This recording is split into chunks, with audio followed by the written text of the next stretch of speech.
Good afternoon and welcome to the National Press Club. My name is Thomas Burr. I'm the Washington correspondent for the Salt Lake Tribune and the 109th president of the National Press Club. Our guest today is Michael York, the famed stage and screen actor. I would like to welcome our public radio and C-SPAN audiences, and I'd like to remind you that you can follow the action on Twitter using the hashtag NPCLive. That's NPC Live. Now it's time to introduce our head table guests. I ask each of you to stand briefly as your name is announced. Please hold your applause until I have finished introducing the entire table. From your right, John Hurley, a former White House correspondent for the McClendon News Service and a former commander of the Press Club's American Legion Post. Emily Whitten. Somebody wasn't listening, it's okay. Emily Whitten, a columnist for Comic Mix and a senior attorney for the Department of Labor. Firdaus Al-Farouk, medical device reporter for MedTech Insight and a Press Club board member.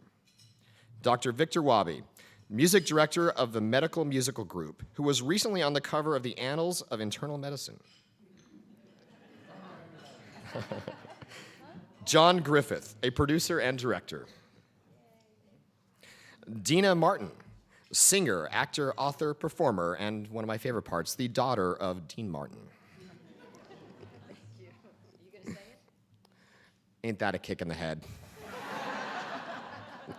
We were talking about that earlier. Donna Lanwan Leger, breaking news editor for USA Today and a past Press Club president. Skipping over speaker for just a moment.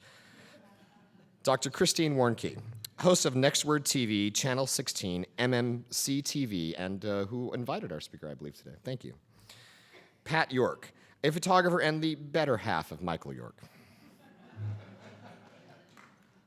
Joseph Gomez, national correspondent for NBC News Radio. Fran Marie Jacinto, the Twitter champion for the National Press Club. Thank you all. British actor, there you go, thank you.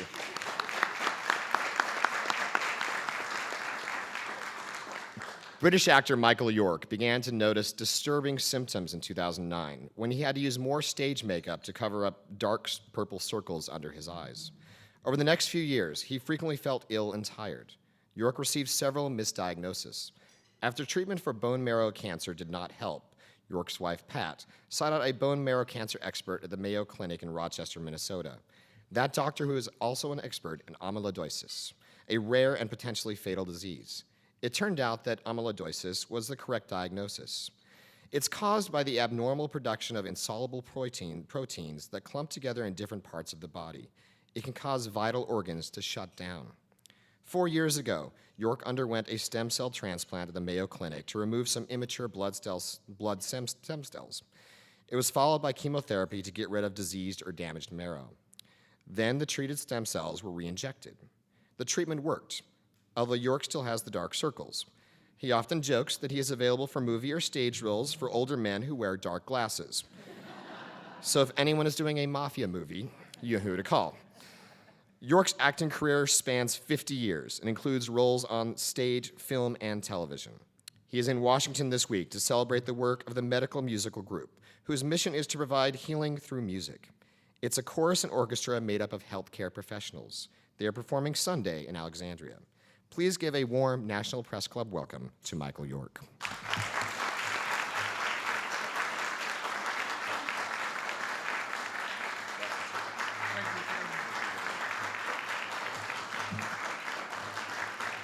Thank you. Thank you so much. Although you realize you've stolen the best part of my speech, which was to inform you all about amyloidosis. I know that, because most people say, what? When you mention you had it. So I thought I would give you a sort of overview, because we have the C-SPAN cameras. These next 20 minutes could save lives, because for the most part, this disease goes unrecognized, misdiagnosed, whatever. It was the orphan disease, hiding in the shadows. It was the Rodney Dangerfield of diseases. It got absolutely no respect. But now things are changing, and thanks to your invitation, I hope we can really change them. Well, you've heard that, I don't want to get into too many details, but the basically what happens is that, hello, I'm available if that's a major role.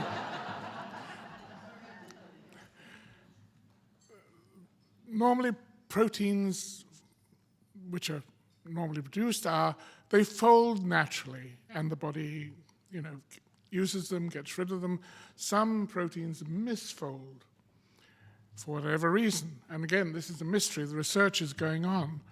Why does amyloidosis occur? And these proteins, these fibrils, amyloid, a Greek word, and I say, oh yes, it's all Greek to me. They accumulate this sticky substance, and they get deposited in major organs, silently. The heart, the kidney, so many places are vulnerable, and they slowly shut the body down. Now, the statistics are fairly alarming, and I want to do them justice. It's a very rare disease, and that's why recognition and diagnosis is, you're lucky if you get it. It's 1 in 100,000 people get it. And in the States and in Europe combined, 150,000 people, which is nothing. So to get the research funded, for this rare disease is not that easy. But Anne Philbin, who's here in the room, is addressing one of the great amyloidosis survivors, pioneer. Anne, where are you? There you are. Stand, please, because this...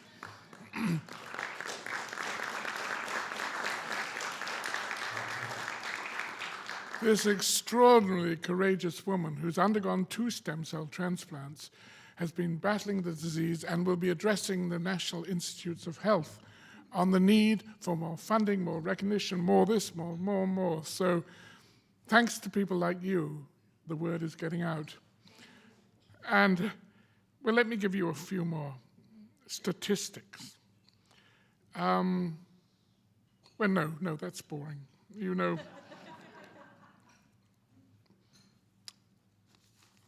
I wrote a book about this, the whole experience. It's at the publisher now. The agent is taking it to the big houses. I'm not sure it's for them, the Simon & Schusters who've done previous books of mine. So anyone out here who knows a little publisher who might be interested in this, a niche, in other words, and it's called Amyloidosis, An Odyssey of Healing, From Mayo Clinic to John of God. There in the title suggests how I approached it. For me, healing was a mystery, and there wasn't a one-size-fits-all solution. So I'd been a homeopath for 50 years, so, and it worked for me very well, naturopath. So when I suddenly had to take a lot of drugs with their alarming side effects, and they are, because I was treated for multiple myeloma as you've heard, it wasn't the right solution. So I wanted to explore the alternatives. I did go down to see John of God, the great Brazilian healer, and was helped a great deal. So the nature, here we are in the great world capital with the greatest hospitals in the world and so on, but it's not a solution for everyone. I think you have to find your own way. When I first got sick, someone sent me a little notice. They said, don't forget, you cure you. And I took that to heart.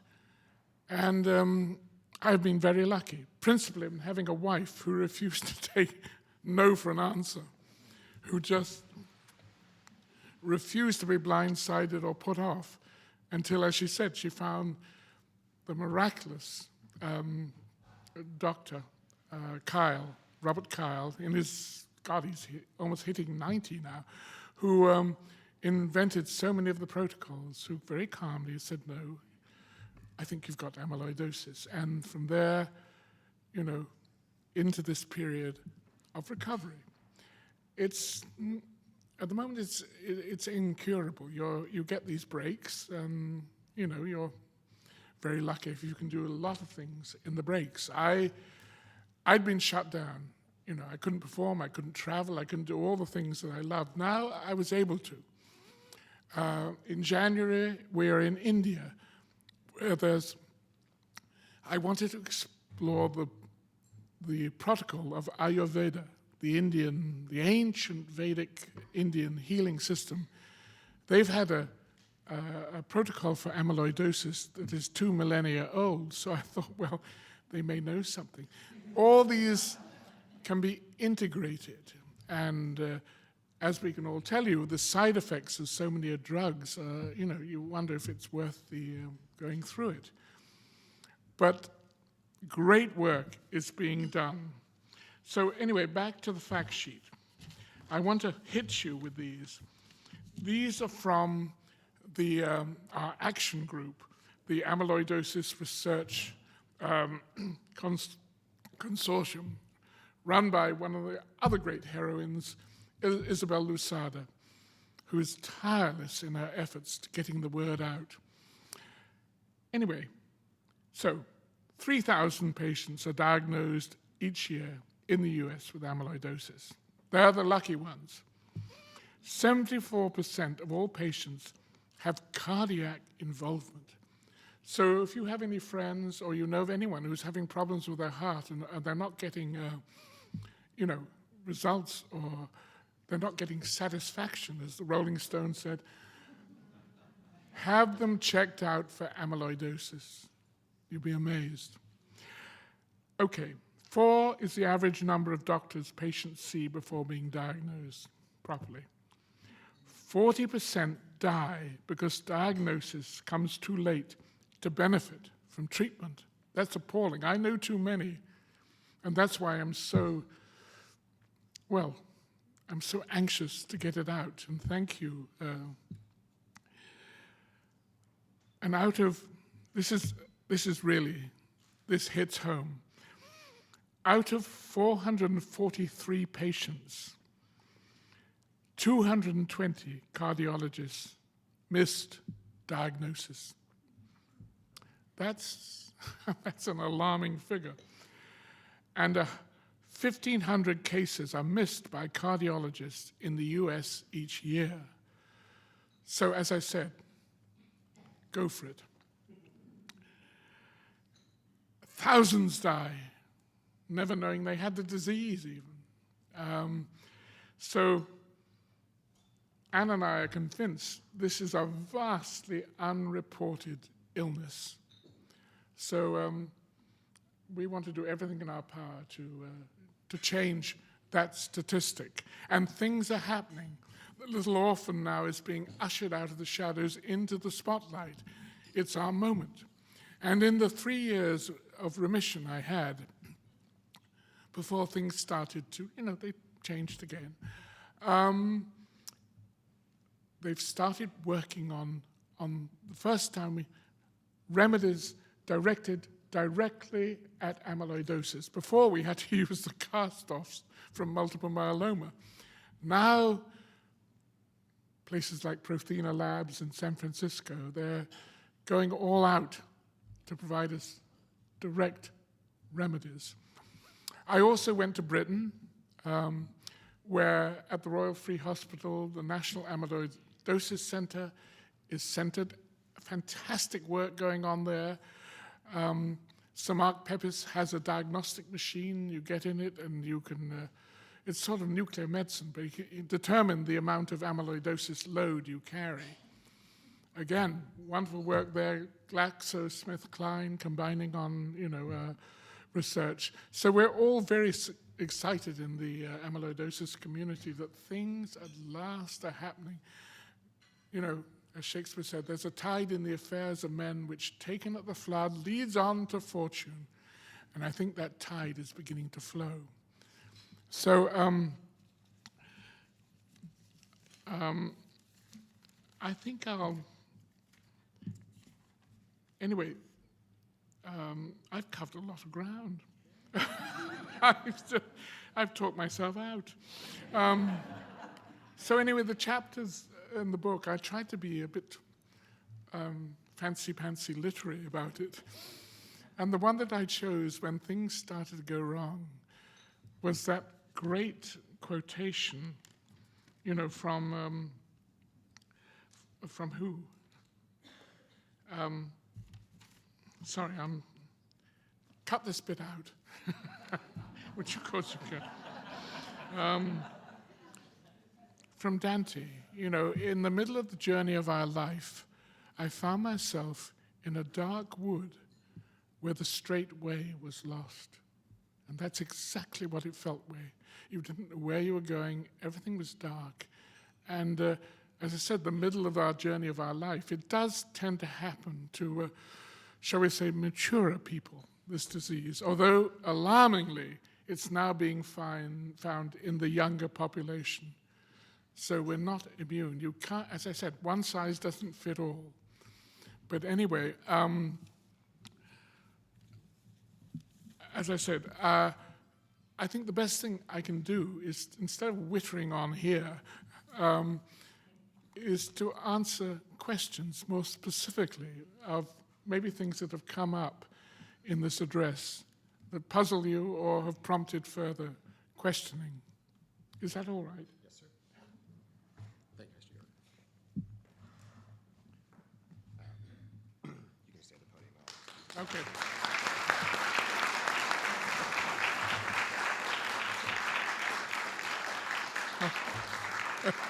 Thank you, Mr. York. We have a lot of questions, so this is good.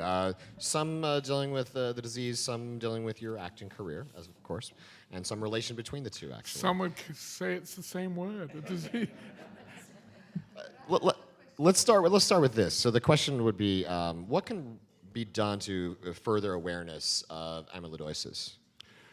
Well, it's a grassroots thing.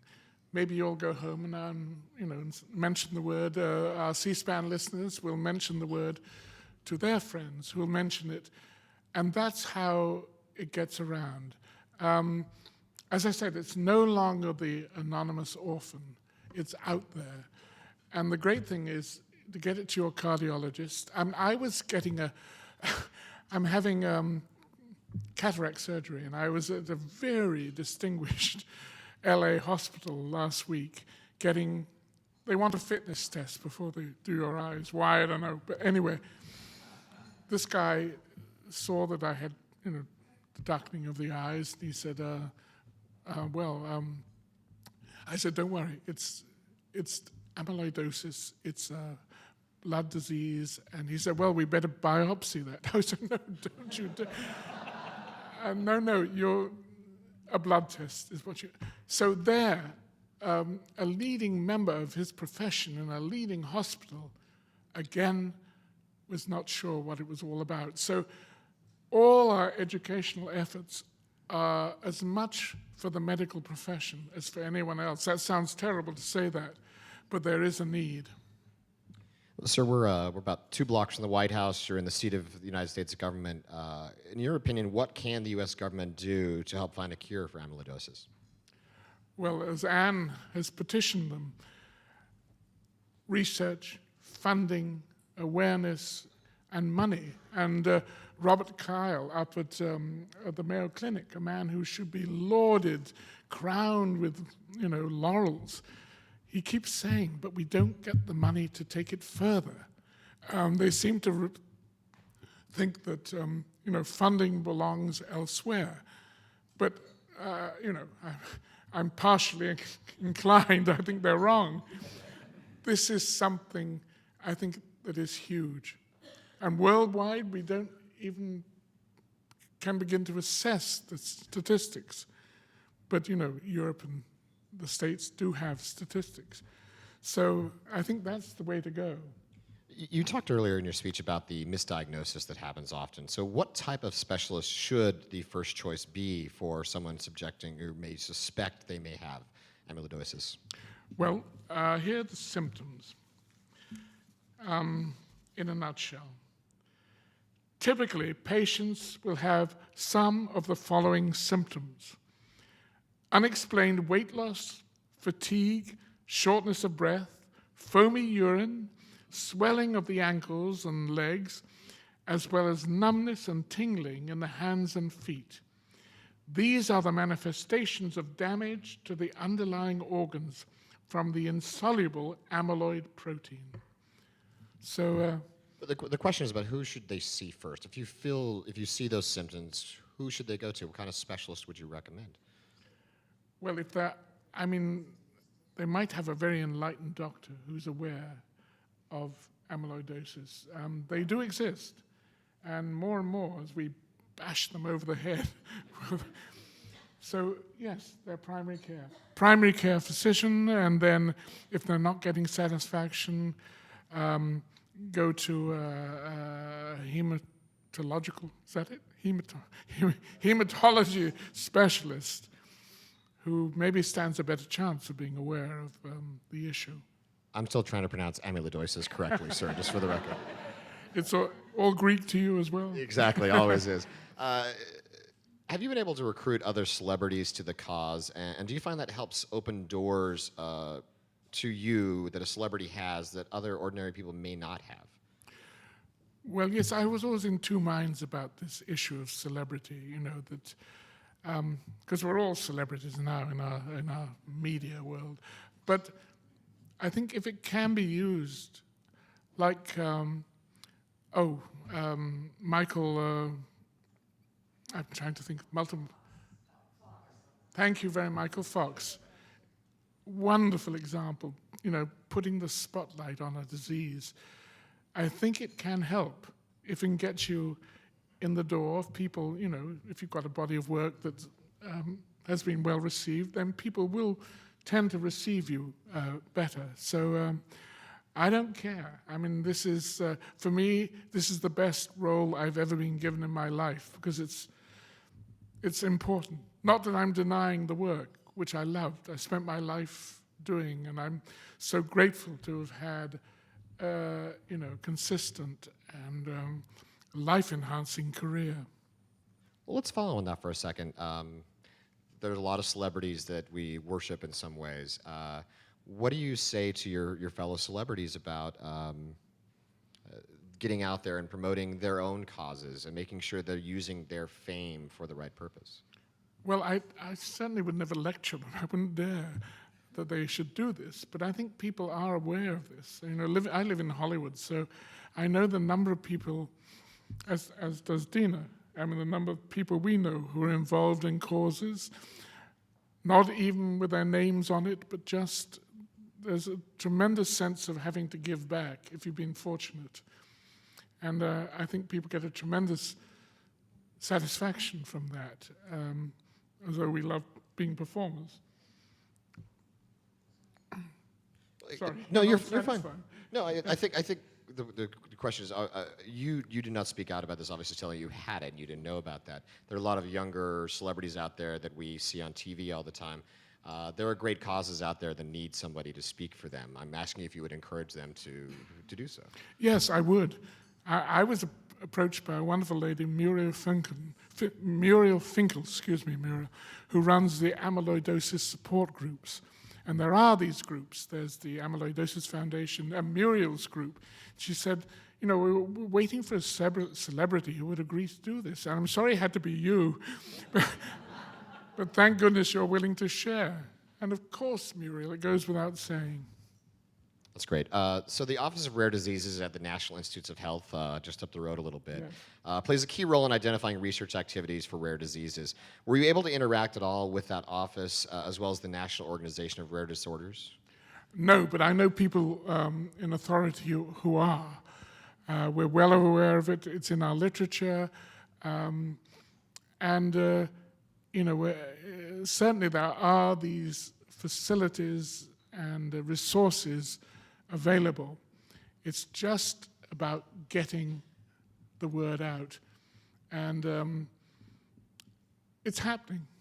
And for me, the future is incredibly positive. And I think even this lunch, as I said at the outset, possibly could have saved a few lives of people recognizing, what's not right, what is right, and so on with them. So I'm all for that. Let's talk about another life-saving organization. Can you talk to me about the role of the Mayo Clinic in helping diagnose your disease and others? Well, the Mayo Clinic, as you know, founded by an Englishman with, with these wonderful nuns, is the most extraordinary place. I mean, it's the sort of mothership of hospitals for me. I could go to Cedars-Sinai, a great hospital, 10 minutes away, but I schlepped to Mayo because I like it. I love the doctors there. They're all my friends now. I admire them inordinately for what they do, because you find the doctors, City of Hope, whatever, Cedars, they will go out and speak about this. They put themselves, they not only do the work of doctoring, but they go and do the work of promoting the cure of the disease. So this questioner notes that he or she has cardiac amyloidosis, and wants to know, you have any thoughts? Someone here. Someone today. here. Someone who wrote this question. Oh. The question is, do you have any thoughts on, right here in the back, do you have any thoughts on the increase in the availability of experimental drugs to treat the disease? I assume by that there are cost factors, there are availability factors. Yes, I mean, one of the drawbacks is the disease is so relatively rare, and, to put an enormous investment in a drug trial, for a rare disease, I mean, that's asking a lot, because, but there are companies doing this. I'd love to hear your point of view. Well, actually, sir, maybe we can have that conversation offline a little bit. Sorry for the camera reasons. Oh, that's right, yes. So, forgive me, but I hope you're getting better. I'll be glad to introduce you right after. Yeah, the okay. luncheon. You kind of brought this up a little earlier, sir. Part of the diagnosis to confirm amyloidosis requires a tissue biopsy, which can be risky for older patients. Do you know of any research to develop less invasive tests for the disease? Well, you can get it from the blood. That's the basic thing, because it's about the light chain disorder, sometimes the heavy chain, but it's principally in AL. They call the primary amyloidosis is AL. A for amyloidosis, L for light chain, which affects about 85% of amyloid sufferers. So, sorry, what was the question? No, it's about, finding a less invasive test. Oh, yes, as I said, get a urine analysis and a blood draw. But actual tissue, I've never been asked for that.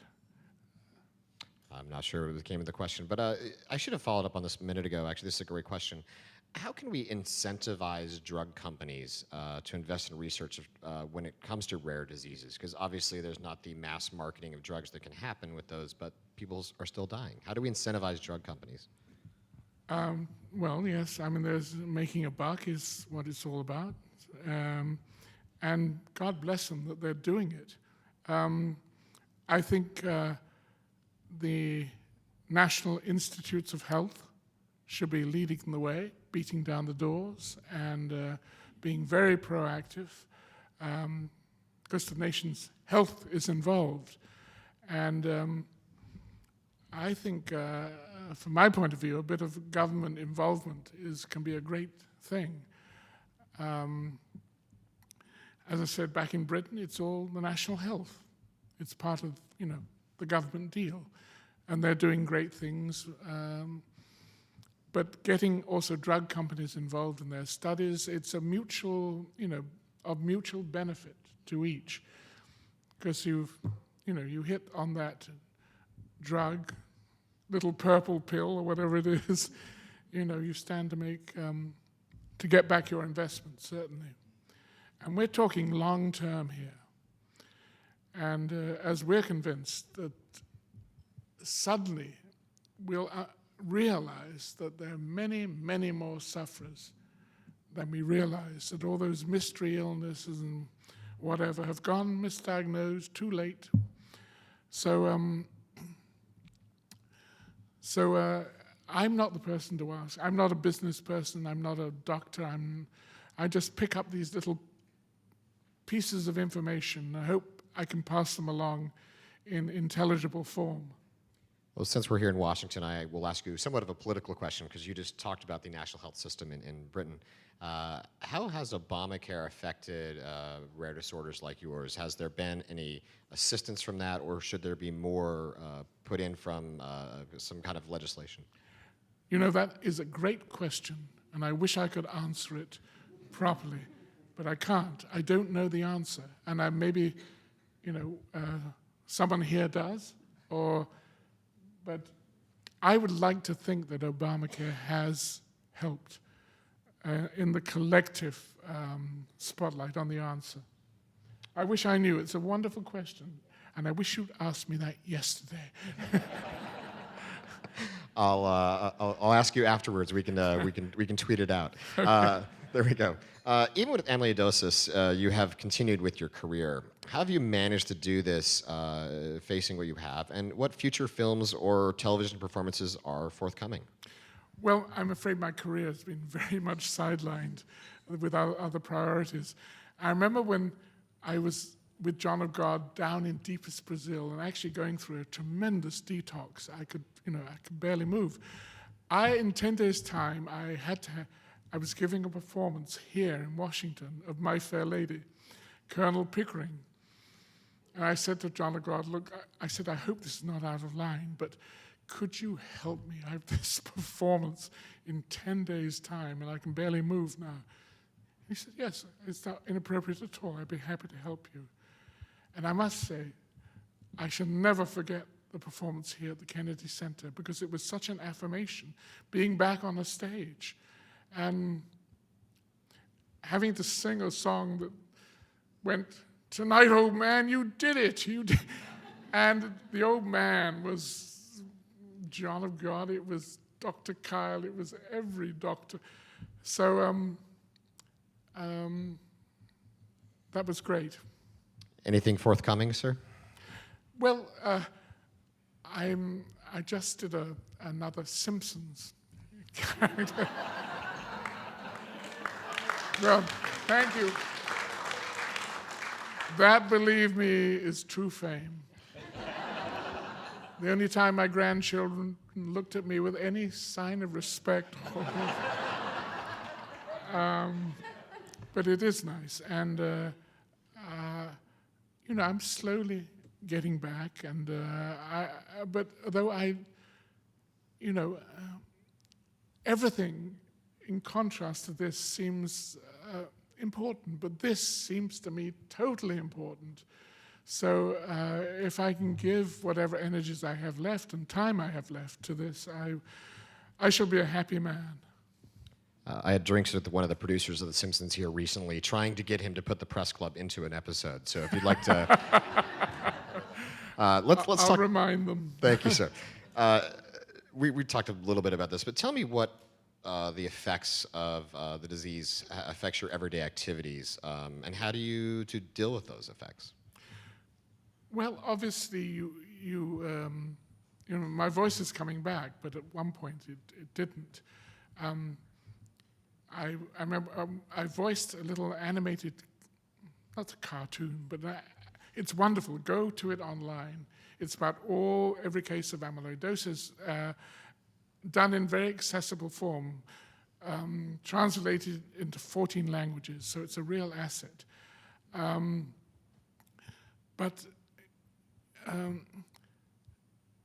I do what I can, and as Dina knows, we never quite know what's coming next, but we're prepared for it. So I'm prepared for whatever comes along next. I've been involved, film scripts I've read, but I worked very hard. I was very lucky to start young, and I really loved what I did, so I spent the whole time, as much as one can, because there's no guarantee of anything as an actor. You know, if you do A, B doesn't follow, more likely Q. So I've got so much to be thankful for, and particularly with regard to this. You know, this 3-year mission has been fantastic. We're traveling again. No, life is good. But, you know, you're obviously aware of the dark things in my eyes. And I said to Pat this morning, look, do you think I ought to cover it up? You know, put a dab of makeup on. I'm on television. And I thought, no, this is what I am. As Popeye said, I am what I am. So, good or bad, these glasses are cosmetic, meant to hide a multitude of sins. Did you just give us the secret to life there a few minutes ago with the be prepared for what may be coming? Is that the secret to life for Michael York? Yes, and never stop being grateful. And I think be positive. Positivity. I mean, it's all very well for me to say this, but, you know, I know this has been sent by concentration camp survivors, Holocaust survivors. Be positive. And, you know, I think with that attitude, great things can happen. And that's why I think, you know, politically, we're in such a mess because it's so hard to be positive now. Do you want to talk about the presidential campaign? Because we can jump right into that. Who are you voting for, sir? Oh, God, it's difficult. I'd rather not. But talk about drama. No, I won't go there. I told Mr. York in anticipation of this luncheon, I rewatched one of my favorite movies, Logan's Run. Thank you.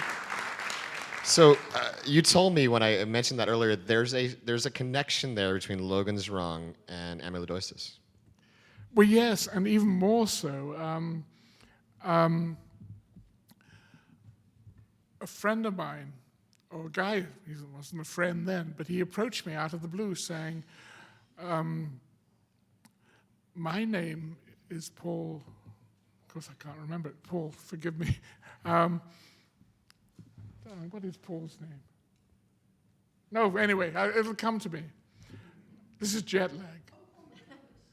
Paul McComas. Paul McComas. Paul is very happy out there in TV land right now. Paul wrote to me. He said, look, I've written with William Nolan, who wrote the original script of Logan's Run. We've done a sequel. We want you to be in it. It's going to be done as a you know, for voices, first of all, then we'll get into all the other things. But Jenny Agutter, who played opposite you, has agreed to do it. I said, well, send me the script. It sounds very interesting. And it was really interesting. Anyway, it's, you know, getting things on, you know, getting money, well, it's taking its time. And so Paul, I said, you know, I'm a bit worried about the voice because it's not the same as it was in the movie. He said, so he asked me what was going on. I said, well, it's something you never have heard of called amyloidosis. He said, yes, I have. He said, my best friend died of it. I said, wow. He said, look, I'd like to help you. Is there anything I can do? He said, I administer a very small trust fund, but I'd like to, you know, put some money your way. But it has to be in Wisconsin. That's where the... So we found a doctor, thanks to, you know, help from the Amyloidosis Foundation from Muriel, a wonderful Dr. Hari at MCW, Medical College of Wisconsin, who's taken us on. We've raised the initial fund, and work is being done. And already the results are very promising. Anyway, we said, look, we've got to call ourselves something. It has to be from Logan's Run. How about Sanctuary? I don't think that exists. So then we thought another key buzzword from Logan's Run is renewal. So we're renewal, based at the Medical College of Wisconsin, and the donation line is open. It's a very small, at the moment it's small, but like the Amyloidosis Foundation, which grew from some very concerned people round Mary O'Donnell's kitchen table, creating this. And it's now this very significant and helpful organization. So it's all there online. Thank God you can say this now. Just Google it, right? Yes, and by the way, did you get a cookie? Oh, yes. We have a question about the cookie, so I can actually show you. Some of the press club members here can see this cookie. You're lucky enough to have one at your table. It's a portrait of you as a young man, it appears, but there's a story behind this. Yes. You should take this home and frame it. Because this portrait was done by Tennessee Williams. And yes, a wonderful man who I got to know very well. In fact, in the early 70s, we were doing one of the last plays he did, and all those last works will get reassessed someday. You know, they'd written him off as a writer, but they were wrong. Anyway, and it was called Outcry. It was a 2-character play. So, you know, we were on the road. We were actually here in Washington, where I think, was your theater reporter Co? Yes, wrote this dazzling review, which Tennessee said gave him the encouragement to go on, as if he needed it from what he'd already given. But anyway, I found there are a whole bunch of Tennessee Williams portraits, so I was thrilled to find out that he'd done one of me, because we were very close. But Pat was even closer, because when we were on the road, I didn't want to eat beforehand, maybe afterwards. So she had the great pleasure to be escorted to dinner every night by Tennessee Williams, who, in the very Gentleman of the South, he would arrive with a corsage, and so she had a glorious time. So it's a tradition at the press club to theme our cookies around our speakers. So cheers to our chef for finding that portrait. Yes, and thank you for the other one. Please. Which is this is the Amyloidosis Support Group's badge. I'm wearing one here. So to the chef, I'm really touched and grateful to you for going to this trouble. Extraordinary. And I shall personally frame them. So,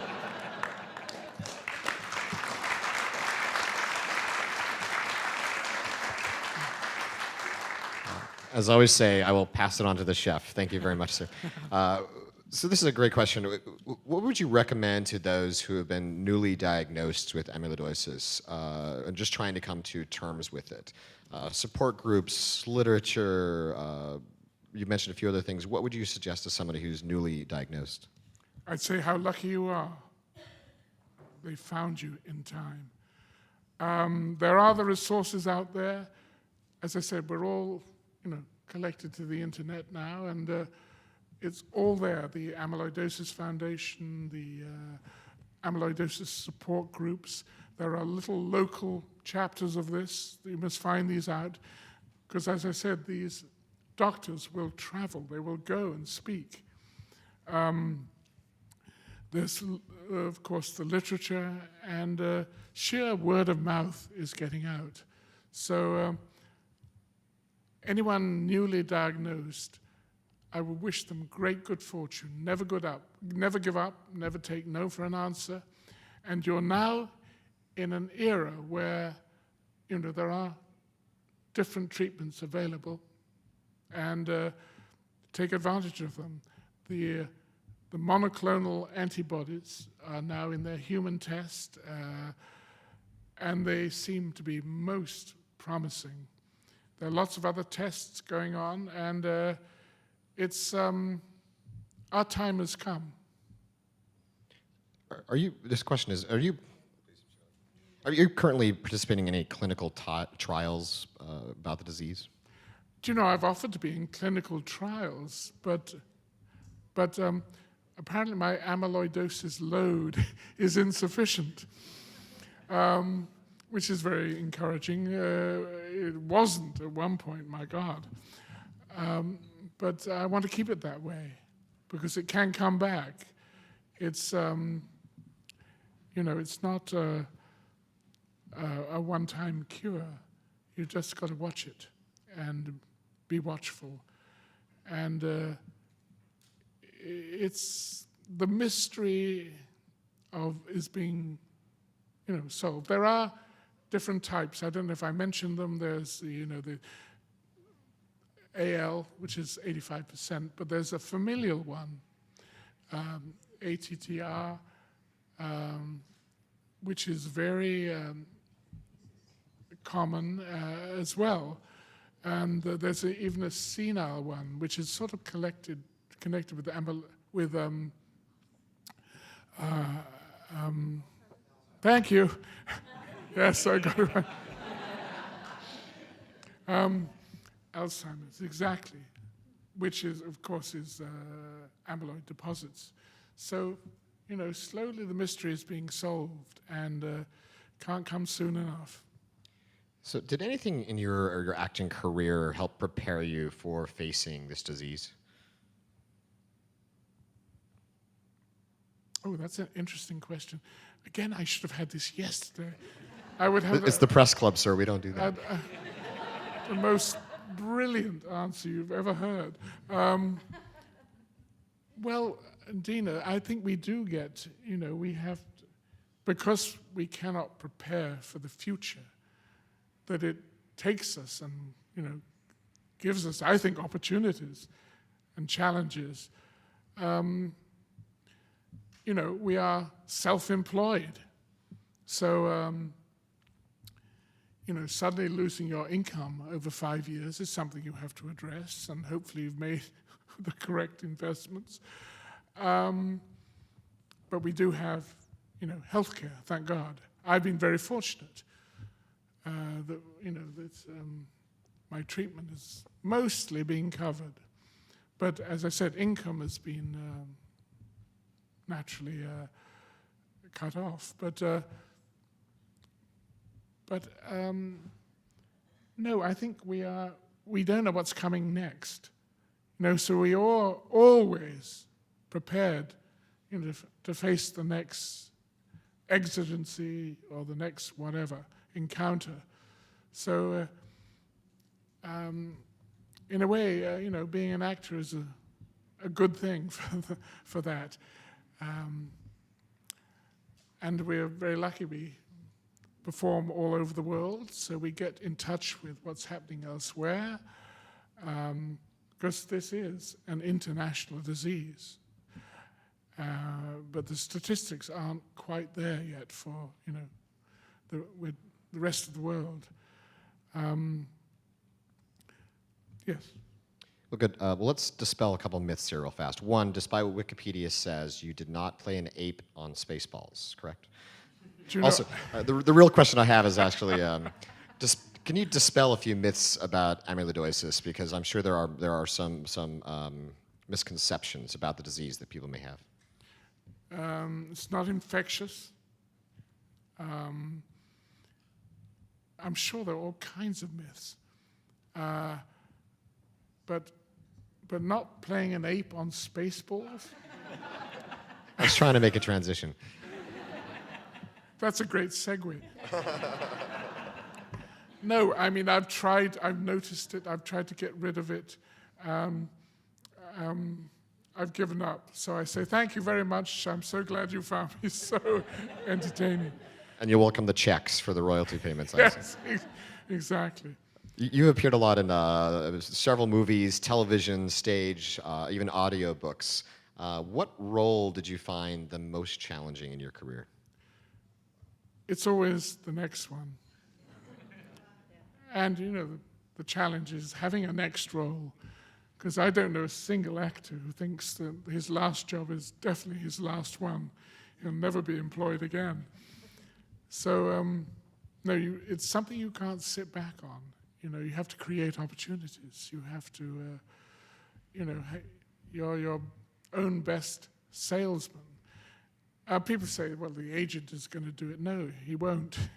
The manager, you do it yourself. It's like what I said about amyloidosis. You cure you. You have to be enormously proactive, which I don't mind.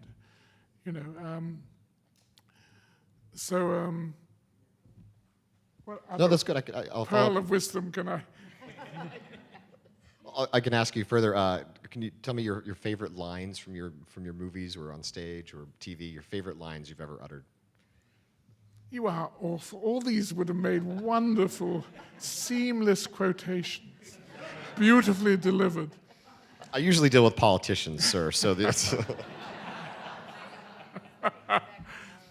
Oh, well, there have been so many quotations, and I hope, by the way, you'll come and hear us all with Dr. Wabi, with the musical medical group.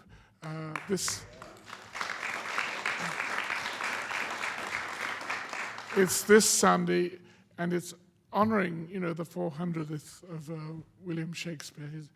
But also, so you're going to hear a lot of Shakespeare, but also honoring our veterans, which we can never stop honoring them enough. So it's this Sunday, 4 o'clock, and not to be missed. I believe you could Google that too as well to find out the address and the time. Yes, 4 p.m. yeah. 4 p.m. Sunday.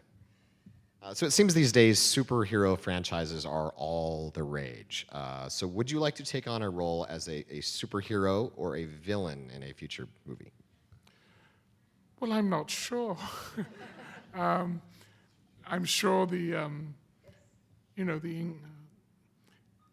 I was Christopher Lee, Sir Christopher, as he was, he was a great friend of mine. We were in Three Musketeers, fought each other before the days of green screen where it was all done for you. And we really went at each other.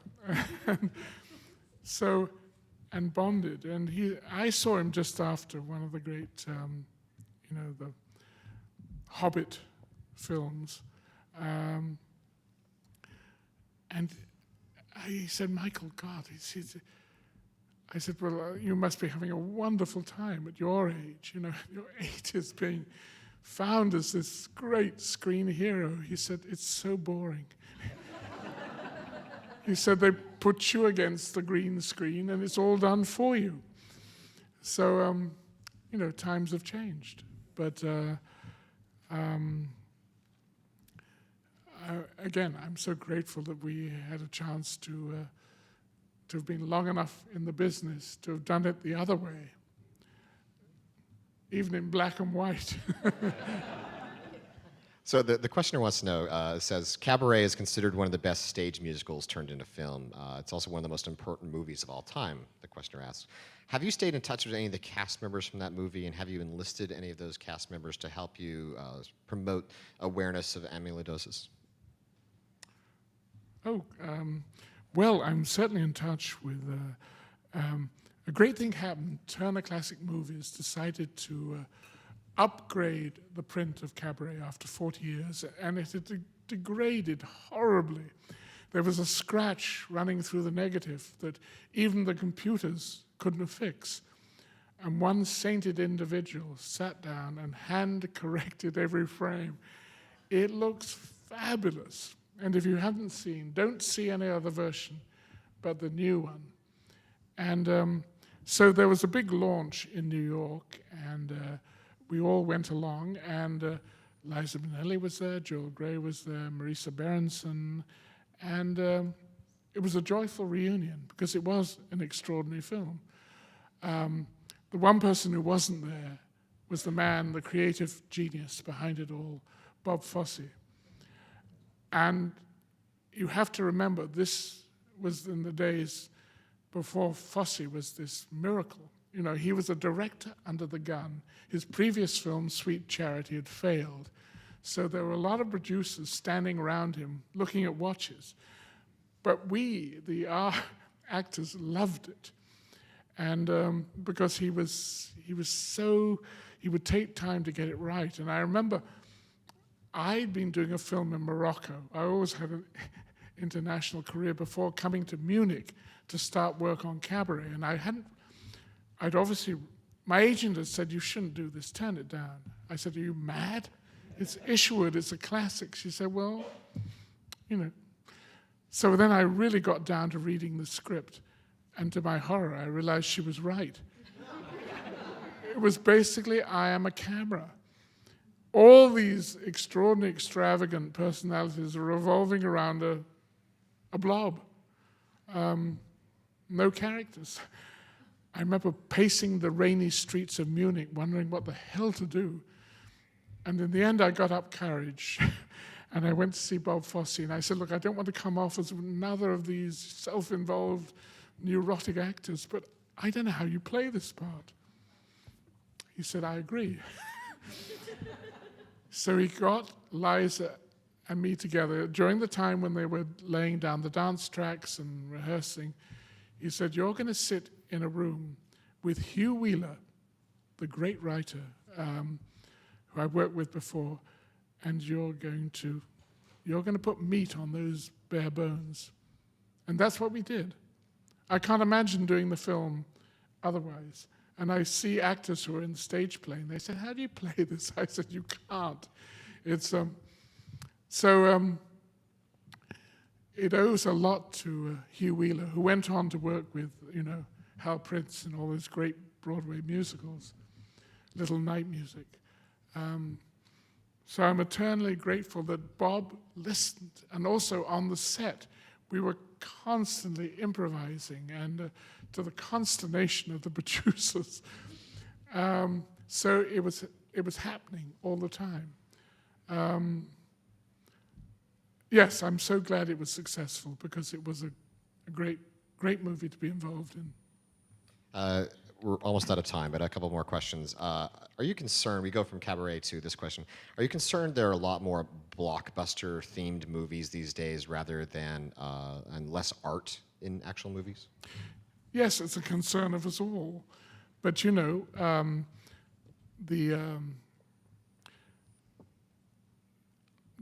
principally they're there to make money, and they do. And when they hit right, they make a fortune. So why would the studios go elsewhere? Why would they fix it if it ain't broke? So these things, you know, and they are, unless you're of a certain generation, and there are kids who love these, who, you know, go 2 or 3 times, and it's a great source of income. I'm not knocking it. I'm sure I'd love to be an action hero, and like great friends of mine, like Rick McCallum, and who, you know, at the end of their career, they're suddenly, you know, huge heroes. It's wonderful. This business is full of surprises. But I think at the same time, there are little ones that escape, you know, that are made in the old-fashioned way, made against all the odds, made with a small budget, made so you don't get paid much up front, you're profit sharing, but you believe in it and you put your heart in it. And of course, it's wonderful to do both. So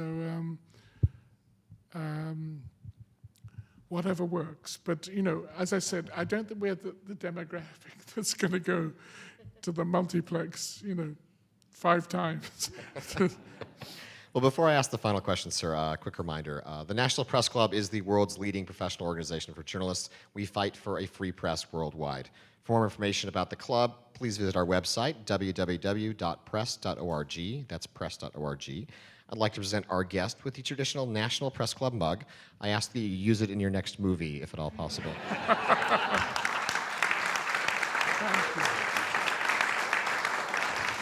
My final question, sir, and we're pretty much out of time, and my final question is, if you were reincarnated as your character from Logan's Run, Would it be as the character from Logan's Run, Basil Exposition, your character from Austin Powers, from The Three Musketeers? What character? Oh, behave, as Basil used to say. I think we all like doing something new. It's nice to go back, but creating new frontiers and possibilities, I think that's always so interesting. But I would like to thank you for this wonderful present. I really mean it. I'm so honored to be here. And thank you for your attention. Thank you, C-SPAN, and get the word out about amyloidosis. Thank you for having me. It's a great honor to stand at this podium, not undertaken lightly, and I shall never forget it. Thank you. Thank you, sir.